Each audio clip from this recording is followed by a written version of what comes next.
본격 밀리터리 팟캐스트 밀떡 시작합니다. 여러분 반갑습니다. 고현준입니다. 안녕하세요. 국방정론 박찬준입니다. 놀러온 정명섭 작가입니다. 네. 자, 오늘 저는 이거 처음 들어보거든요. 네. 폴란드 국제 방위 산업 전시회. 그러니까 방위 산업 전시회니까 또 밀떡들은 아주 뜨거운 관심을 가질 수 있겠습니다. 원래는 큰 뜨거움이 없었어요. 그쵸. 그래요? 폴란드니까. 근데 이 유럽에서만 좀 알려졌죠. 그것도 초반에는 굉장히 이 전시회가 그랬는데 지금 엄청 커요. 이게 93년부터 매년 열리는 거거든요. 매년. 예. 근데 지금의 위상은 어느 정도냐면 유럽에서 이 방산 전시회 말고 뭐 여러 가지 전시회들이 있잖아요. 뭐 박람회들이 많죠. 그쵸. 그렇죠. 그런 엑스포급에 거기에서 그런 규모로 봤을 때는 빠지지 네 않는. 번째나 세 번째 수준이에요. 그 정도예요? 지금 런던에서 또 뭐 준비하고 있잖아요. 그래 런던이나 파리 이런 데서 하는 거 다음이다. 혹은 그 다음이다. 네 번째나 세 번째로 얘기하는 다섯 정도로. 손가락 안에 들어가는 거네요. 그렇죠. 네네. 아, 폴란드에 이런 게 있었군요. 그러니까 우리나라가 원래 관심을 가질 만한 건 아니었죠. 근데 이제 폴란드가 제2의 형제 나라가 됐잖아요. 네, 그리고 이것저것 자꾸 사주니까. 네, 뭐 폴란드 우유 같은 것도 우리 많이 마셔야 되고 그래서 그때 이제 관심이 좀 폴란드 높아졌죠. 우유는 무슨 얘기예요? 폴란드 대통령이 우리나라 무기를 딱 받을 때 이 무기를 받았고 한국과 이제 교류를 해야 되는데 우리는 첨단 반도체 뭐 무기 이런 걸 받고 우리는 우유와 농산물을 보내겠습니다 해서 폴란드 국민들이 살짝 멘붕이 왔던 거예요. 우리는 이거밖에 못 보내냐고. 이 전시회가 왜 커졌냐면 동유럽, 그러니까 나토를 봤을 때는 동유럽이 어떤 밀리터리의 어떤 메카 이렇게 그렇죠. 돼버리잖아요. 예, 그렇죠. 그렇게 돼서 점점 커졌어요. 그러니까 거기가 이제 시장이 만들어지는 거고. 예. 그렇죠. 그래서 폴란드의 방위산업체가 중심이 되는 게 아니라 비록 폴란드에서 개최하지만 나토의 중심이 되는 국가들의 방위산업체들의 어떤 그것이 중심이 되는. 그러니까 이 쇼케이스장이 되겠군요. 그렇죠. 예. 예전에 그 위성국이라고 불렀잖아요. 이 동유럽 국가들이 바르샤바 조약국이었기 때문에 소련제 무기 체계를 사용하고 있었고 그 소련이 해체된 이후에도 사실 크게 발전이 되진 않았거든요. 변화가 되진 않았거든요. 네네. 최근에 근데 이제 우크라이나 전쟁이 터지고 폴란드가 급격하게 서방 무기로 전환을 하고 있으면서 다른 동유럽 국가들도 여기에 발맞춰서 서방제 무기로 갈아타고 있는 상황. 이제 다 발등에 불이 떨어졌으니까. 그러니까 새로운 시장이 생긴 거죠. 그러니까 과거 냉전 시절에 이 지역적 특징이 있었던 것인데 그 이후에 뭐 사실은 그 우리가 흔히 동유럽이라고 얘기하지만 유럽 대륙 전체로 봤을 때 여기가 중부죠. 센터잖아요. 그렇죠. 그러니까 여기서 그들의 생존 전략을 찾는 거겠죠. 소비에트 연방이 무너지고 나서 그들도 그 경제적인 어떤 궁핍이라든지 그렇죠. 이런 것들을 해결하기 위해서는 서방과의 교류가 많아질 수밖에 없었을 테고 그 사이에 뭐 무기 체계도 당연하지 않았을까요? 맞죠. 과거 이제 동국권 무기 체계라는 건 계속해서 낙후되는 상황이었을 테니까 그렇죠. 서방에서는 계속 새로운 것들이 나오고 발전하고 이런 모습을 본 폴란드가 그 중에서도 굉장히 좀 뭐랄까 적극적으로 이걸 받아들였던 것 같고 최근에 저는 그래서 이 뭐 폴란드라든지 불가리아, 루마니아 이런 데를 저는 쓱 지나간 적이 있었거든요. 예. 근데 이곳에 대한 호기심이 훨씬 더 많이 생기는 것 같아요. 그러니까 진짜 우리나라 여행객들이 잘 안 가는 지역이잖아요. 따지고 그렇죠. 보면. 아직 관광 인프라가 그만큼 발전하지 않았습니까? 근데 이런 곳들에 대한 이 개발이 지금 우리한테 좀 시급하다. 맨날 다니던 데 다니는 거 사람들이 이제 싫어해요. 그리고 그 파리 뭐 이런 데 가면은 심지어 이제 파리 지하철에서 나와요. 한국어로 소매치기 조심하라고. 소매치기 조심하라고. 내가 그때 얘기했잖아요. 그 파리에 있는 세느강이 이제 바토마슈라고 유명한 유람선이 있지 않습니까? 뭐 한 20개 나라 언어로 설명을 하거든요. 그럼 이렇게 지나가면 옆에 뭐 에펠탑이 보이면 여러분 오른쪽으로 보이는 것은 에펠탑입니다를 한국말이 한 13번째인가 있어. 그렇구나. 그래서 우리로 치면 마포대교를 설명해야 되는데 영동대교 좀 가야지 그 설명이 나오는 거예요. 아주 갑갑한 일입니다. 방송 진행하는 입장에서 답답하겠다. 네. 이러면 안 되는데. 그러니까 지금 제가 봤을 때는 그 동유럽, 그 중앙유럽에 우리가 빨리 진출해가지고 그곳에 선점해야 된다. 예, 거기 가서 순대하고 떡볶이 이런 거 팔고, 네. 예, 한식에 새기고, 예, 이상한 소리 해서 죄송합니다. 그 이상한 소리가 네. 아니라 네. 지금 이야기하고자 하는 주제가 그거 고행커님이 다 하신 거야. 내가 이럴 테니까 이게 한 번씩 뒤로 가다 뒤를 잡아야지. 바로 그거예요. 말이 되겠어요. 그러니까 폴란드에서 진행이 되는 이 국제 방위 산업 전시회에 우리가 거기 가서 선점할 필요가 있다. 음흠. 어. 사실은 폴란드가 급해서 우리가 이제 대규모의 뭐 K 방산 수출을 했잖아요. 그런 것들을 이면에 우리가 노리고 있던 것은 바로 폴란드를 통해서 유럽 국가 전반에 그렇죠. K 방산에 이렇게 표현할게요. K 방산의 DNA를 심을 됐어 좀? 썸네일이 나왔어. 썸네일. DNA. 얼마나 감격해서 목이 순간적으로 DNA. 메었어요. 네. 저작권에 영향 없는 범위에서 BTS 하나 깔아줘. 네. 그거의 발판이 되는 네. 계기가 되는 게 바로 이 전시회. 그러니까 어쨌든 유럽이잖아요. 유럽에 뭘 팔아먹기 진짜 힘들어요. 어렵죠. 특히 우리나라가 유럽 진출하기 쉽지 그러니까 않습니다. 이 예. 유럽 애들이 정말 골 때리는 게 무역 장비 없애자 이래놓고 자기네들은 무역 장비 쌓아놓고 있어요. 그렇죠. 이번에 네. 노르웨이 전차 얘기도 우리가 전차가 만약에 우리가 팔았으면 그만큼 뭔가 노르웨이 사들여야 됐어요. 방산 물자 같은 거를 뭐 그런 식으로 장벽을 쌓아놓는데 중부 유럽의 이 핵심 국가들 여러 특히 폴란드 뭐 이런 비셰그라드 그룹 이런 국가들에게 이제 방산 무기 그다음에 여러 가지 특히 폴란드가 멘붕이 왔다가 좀 정신을 차린 게 저기 동쪽에 대한민국의 나라가 그쪽 사람 눈에는 잘 안 보였겠죠. 동양에 아는 나라라고는 뭐 중국이나 일본밖에 없을 텐데 2002년 월드컵 이후로 확실히 알지 않았을까요? 그때 잊어버리고 싶겠죠. 걔들은. 우리한테 졌잖아. 첫승 대물이 됐는데 그런데 왔는데 무기들이 너무 성능 좋고 가성비가 좋아. 우리는 못 만드니까 가져온 거잖아요. 그러니까 이제 대한민국이란 나라를 인식하기 시작했고 동유럽 국가들도 뭐 K-팝이 가고 드라마가 가고 이런 거 좋지만 방산 무기가 성능 좋은 무기 자기네들은 못 만들고 옆에 독일도 안 되고 프랑스도 안 되고 유럽 영국은 택도 못 만든 무기를 대한민국 만들 수 있다. 요것만 심어줘도 사실 어마어마한 거죠. 그러니까 그게 경험인 것 같아요. 그렇죠. 우리가 흔히 뭐 방위 산업을 얘기할 때 심지어 지금은 차세대 먹거리로까지 생각하는 그렇게 되잖아요. 근데 사실 방위 산업은 상당히 달라요. 다른 거하고 뭐 공산품을 수출하고 너무 다르죠.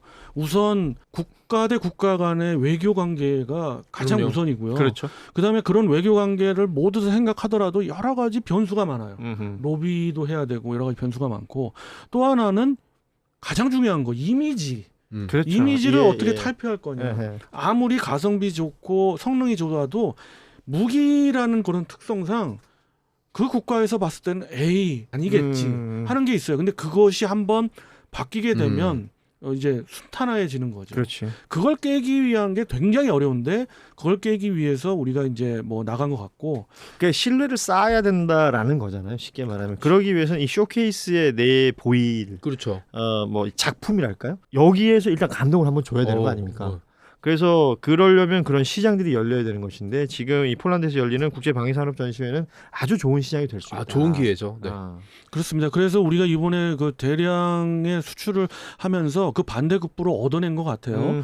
이번 방위산업 전시회에서 주빈국으로 대한민국을 선정했어요. 사실 우리가 난 이런 거 좋아. 그 전에 2017년에도 한번 선정된 적은 있어요. 그렇지만은 그때는 뭐 그때보다도 훨씬 위상이 그렇죠. 올라간 거죠 지금. 그러니까 그때는 어찌 보면 약간 간보는 느낌. 여기 어떤 데인가? 뭐 이런 느낌이 있었다면 폴란드에서도 지금, 뭐 네. 그런 느낌이 있었죠. 지금은 이제 대한민국 코리아를 확실하게 인지하고 있는 거 아니에요? 그걸 느낀 거 중에 하나가 그 전시회 제가 가보진 않았습니다만 그 전시회 그 자료 사진들 보니까 제일 앞에 나온 입구에 전차가 세 대가 딱 있어요. 근데 센터가 K2 흑표입니다. 그다음 양 옆에 에이브럼스와 레오파드가 있는 거.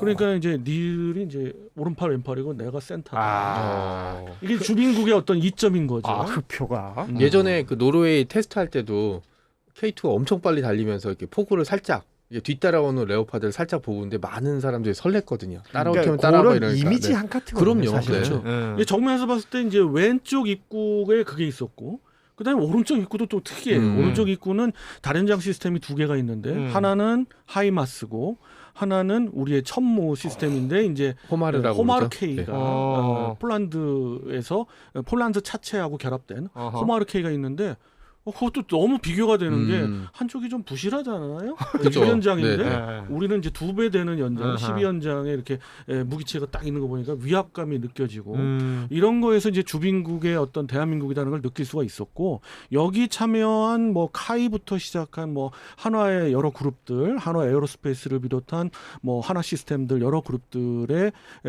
부스 그리고 LIG 넥슨도 물론 그죠. 갔어요. 이런 부스들에서 강하게 이미지를 심어주는 게 있었고 중요한 것 중에 하나는 잠수함 사업. 폴란드의 폴란드 차기 잠수함 네. 사업 때문에 상당히 심혈을 기울여서 부스를 만들고 선전하고 어허. 또 VIP하고 담화를 나누는 것들을 볼 수 있었어요. 야, 발트에서 쓰일 잠수함이니까 사실 대형 잠수함을 쓰지는 못할 거고 그렇겠죠. 209급이나 212급 정도 크기에 들어가겠죠. 근데 이거를 만약에 우리가 유럽제를 제치고 우리가 납품할 수 있으면 끝난 거지. 얘기가 네. 정말 놀랄만한 일이죠. 사실은 그 유럽 바다 환경이라는 게 우리가 생각하는 뭐 태평양, 대서양 이런 것만 있는 게 아니잖아요. 그렇죠. 각종 해들 있지 않습니까? 아드리안 해, 네. 뭐 흑해, 네. 뭐 북해, 뭐 이런데 지중해부터도 그럴 것 같고 굉장히 써먹힐 때가 많을 것 같습니다. 맞습니다. 그 발트해 얘기해 주셨는데 네. 그런 느낌인 것 같아요. 그리고 각각의 국가들은 자기들이 가지고 있는 군사적인 환경이 따로 있을 거 아니에요. 그렇죠. 거기에 이제 우리 잠수함이 됐건 뭐 우리의 어떤 무기 체계가 처음에 가서 인상을 잘 심어준다면 그 뒤로는 쭉 이어질 수도 있는 거니까. 맞습니다. 네. 너무 중요할 것 같습니다. 우리 박찬준 의원이 보셨을 때 좀 눈에 확 들어왔던 거, 이건 내 원픽이다. 이번 전체 전시회에서 하나 있다면 어떤 게 있습니까? 저는 잠수함 부스에서 그 잠수함의 그 설계 도면을 유심히 봤는데 장보고 3 배치 2의 발전형을 제시하더라고요. 발전형이에요? 네. 이것이 갖는 의미는 비록 폴란드뿐만 아니고 캐나다도 지금 관심을 갖고 그렇죠. 있잖아요. 유심히 봐라라는 그런 것 같고요. 거기에서 좀 볼 때의 그 탄도미사일 장착하는 탄도미사일의 규모가 좀 더 커진 것 같은 느낌이 받았어요. 수직 발사관에 들어가는. 네, 물론 사진상으로 봐서 제가 자세히 볼 수도 없었고 거기 현장에서 브리핑을 받은 것도 아니고 네네. 그렇지만 아니 그런 이게 전시회든 이런 관련된 사진을 이렇게 보시면 네, 이렇게 확대를 좀 합니까? 확대도 하고요. 또 하나 좀 말씀드리고 싶은 거는 K2 흑표의 모형을 전시했는데 그것이 이제 K2의 앞으로 폴란드의 개량형이 들어가요. 그렇죠. 폴란드가 요구하는 지금 것이 있는 게 아니라. 그렇죠. 지금은 이제 급하게 수출을 한 거고 그 K2PL이라고 하는 그 예. 모형을 봤을 때도 좀 특이한 게 있었어요. 어떤 부분이 특이해요? 대드론 제모가 있었어요. 네, 그게 앞에 이제 포탑 부분에 이렇게 있었는데 그거 유심히 본 분 없을 텐데 그쵸. 저는 이제 그런 말씀을 하셔서 이야기하자면 그런 것들이 보인다 이거죠. 예전에 갔을 때 그 무인 차량 위에 이렇게 대드론 제머 같은 게 올려져 있는 걸 봤었거든요. 우리나라에서 열렸는데 네. 그거랑 좀 유사한 형태였나요? 좀 다른 형태였어요. 철퇴처럼 보였어요. 네. 그때는. 네. 좀 다른 형태인데 물론 이게 모형이기 때문에 네, 이게 네. 확정된 그렇죠. 게 전혀 아닌데 일단 이런 걸 제시한다는 거고 그렇지. 이게 아이디어 차원일 수도 있겠지만 충분히 현실 가능성이 그렇죠. 있는 거니까. 거기다가 이제 확정된 걸 보니까 결국은 보기류는 7개가 아닌 6개. 6개가 맞겠다. 그 폴란드에서 요구하는 거는 60톤을 무조건 넘기면 안 된다. 네, 어찌됐든. 그렇죠. 거기에 이제 현대로템의 딜레마가 있었던 거죠. 제가 밀떡 시간에 그 전에 말씀드렸듯이 폴란드가 제시한 거를 사실은 현대로템이 쉽지 않아요. 그거를 그대로 구현해 주기가. 그래서 업계 입장에서는 상당히 좀 어려운데 일반 뭐 언론에서는 뭐 다 된 것처럼 뭐 계약 그렇죠, 다 끝났고 그렇죠. 뭐 980대 계약이 됐으니까 룰루랄라 하는데 사실은 업계 해결해야 될 입장에서는 과제가 있는 거잖아요. 그런 거죠. 그렇지만 그것이 하나하나 되어가고 있다라는 걸 느낄 수가 있었어요. 그러니까 지금 흑표가 50톤대로 알고 있거든요. 그러면 PL은 그거보다 조금 무거워지면 60톤은 안 넘는 건가요? 60톤은 넘으면 안 돼요. 그렇기 때문에 안 넘게 하기 위한 거는 그러면서도 방어력이 지금 현대 최신의 방어력을 유지해야 되니까 그들이 요구하는 방어력까지 가려면은 특수한 복합 장갑이 들어가야겠죠. 그러니까 뭐 공개된 게 있습니까? 예를 들어서 우리 흑표와 지금 폴란드 들어갈 것이 이렇게 발달할 것이다. 아니면 이런 개선이 될 것이다. 이런 식의. 완벽하게 확정돼서 공개된 거는 없어요. 없는데 이야기되고 있는 건 많죠. 예를 들어서 복합 장갑도 우리가 만약에 개발을 스스로 못한다면은 지금 현재 그러한 수준이 나와 있는 것들이 있거든요. 유럽에. 그거를 이제 뭐 흑표가 채용할 수도 있는 거예요. 그리고 트로피 시스템은 거의 확정적인 것 같아요. 이스라엘제. 능동 방어 장비 중에 이스라엘제 트로피 시스템은 확정이 되지 않았을까 싶고요. 재밌네.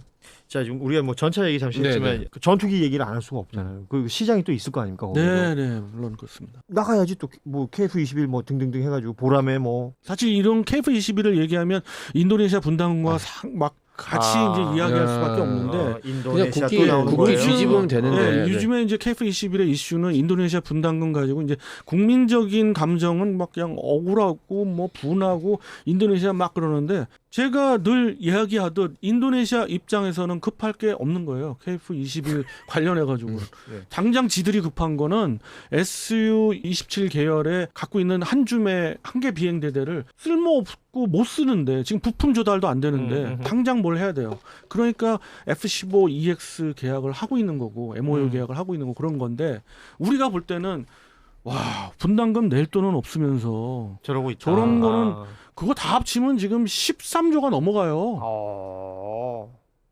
지금 뭐 라팔 사고 뭐하고 미라지 2005도 그거 중고를 들여올 그쵸. 정도로 지금 급하잖아요.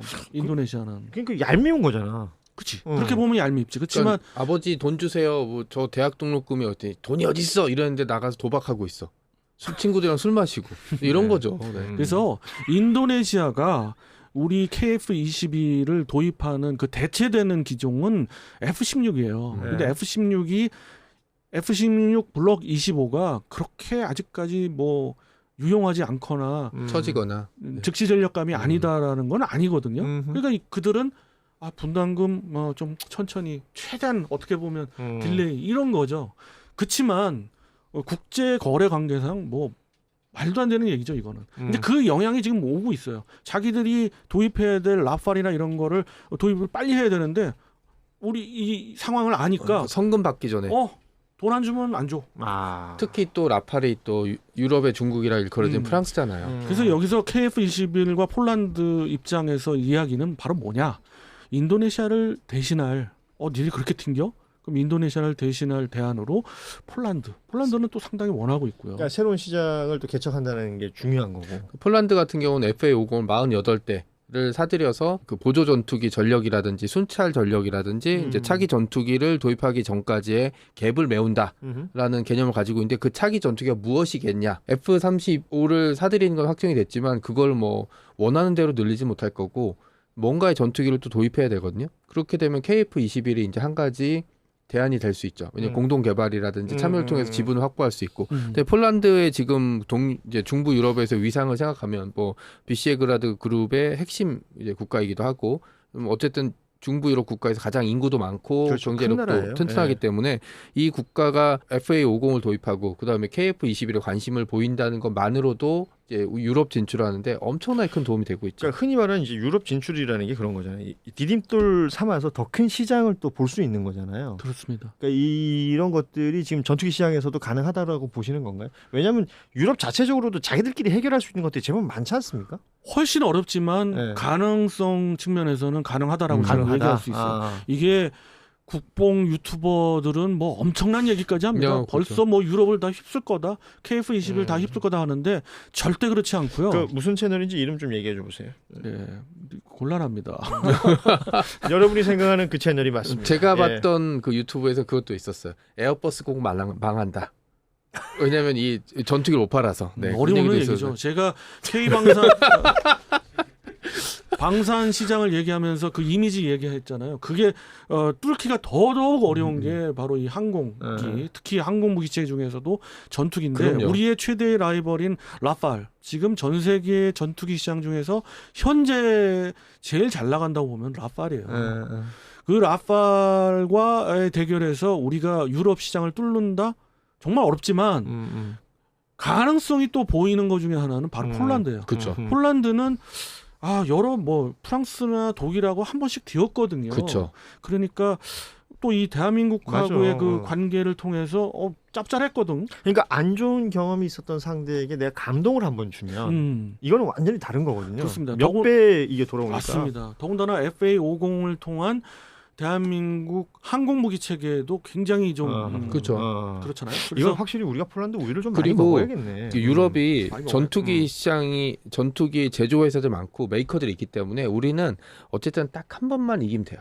왜냐하면 그쪽은 10번 이겨도 이긴 게 아니죠. 그렇지. 왜냐면 본전인데 네. 우리는 어쨌든 딱 한 번만 이기면 거기는 이제 뚫고 들어갈 수 있는 여파가 생기는 거죠. 네. 그런 문제도 있고 폴란드가 이렇게 선을 보여주고 폴란드도 또 그냥 무조건 우리가 좋아서 그런 게 아니라 본인들도 생각이 있죠. 전투기 당연하죠. 예, 원래 폴란드도 전투기 잘 만들었어요. 지금도 경전투기 예전에 메이커도 만들었고, 그러니까 예전의 위상을 찾고 싶었는데 뭐 독일도 안 된다 그러고 프랑스도 안 된다 그러고 뭐 이러니까 그 파트너를 우리가 들어온 거죠. 그러니까 뭐 결국 동유럽이나 유럽에서의 우리나라의 전투기나 이런 항공기를 판매하게 될 때 이 현지에서 현지 기술 개발과 파트너로 될 수 있는 나라가 이제 폴란드죠. 뭐 K방산을 다른 쪽으로 얘기하는 게 아니라 KF-21의 가장 중심이 되는 거는 바로 단가예요. 생산 단가를 우리가 계획했던 거를 유지하기 위해서 제일 중요한 거는 우리의 방위 산업이잖아요. 그리고 우리의 국방이잖아요. 그걸 튼튼히 하기 위해서는 어느 정도 계획하고 있던 적정 수준의 단가를 유지해야 되는데 그 목표는 수출까지 포함해서 한 400대 그쵸. 이상의 양산을 해야만 돼요. 그것 때문에 인도네시아 하고의 공동 개발을 한 거고 정리해야 될 문제들이 생기기 시작한 거죠. 그런 거죠. 예. 그걸 대체하기 위해서 폴란드가 급부상을 한 건데 폴란드가 인도네시아 수준의 정도를 사줄 수 있고 뭐 50대 얘기 분명합니다. 예. 그렇게 되면 그 DNA가 어디로 퍼져요? 유럽으로 퍼질 수도 있고 이 꿈 같은 얘기지만 가능해요. 그럼요.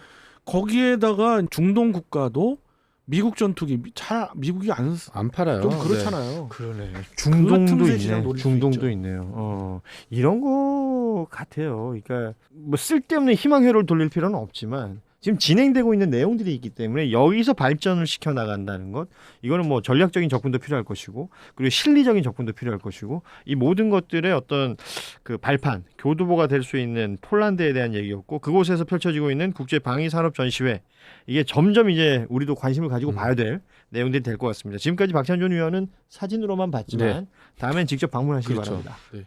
그러길 희망합니다. 갔다 오시면 저 한번 또 얘기해 주세요. 감사합니다. 네. 얘기할게요. 왠지 내년에 갈 것 같아요. 그러니까 네. 올해도 갈 수 있었는데 시간이 안 돼 못 가신 것 같아요. 예. 네. 오늘은 여기서 마무리하죠. 여러분 고맙습니다. 안녕. 안녕히 계세요.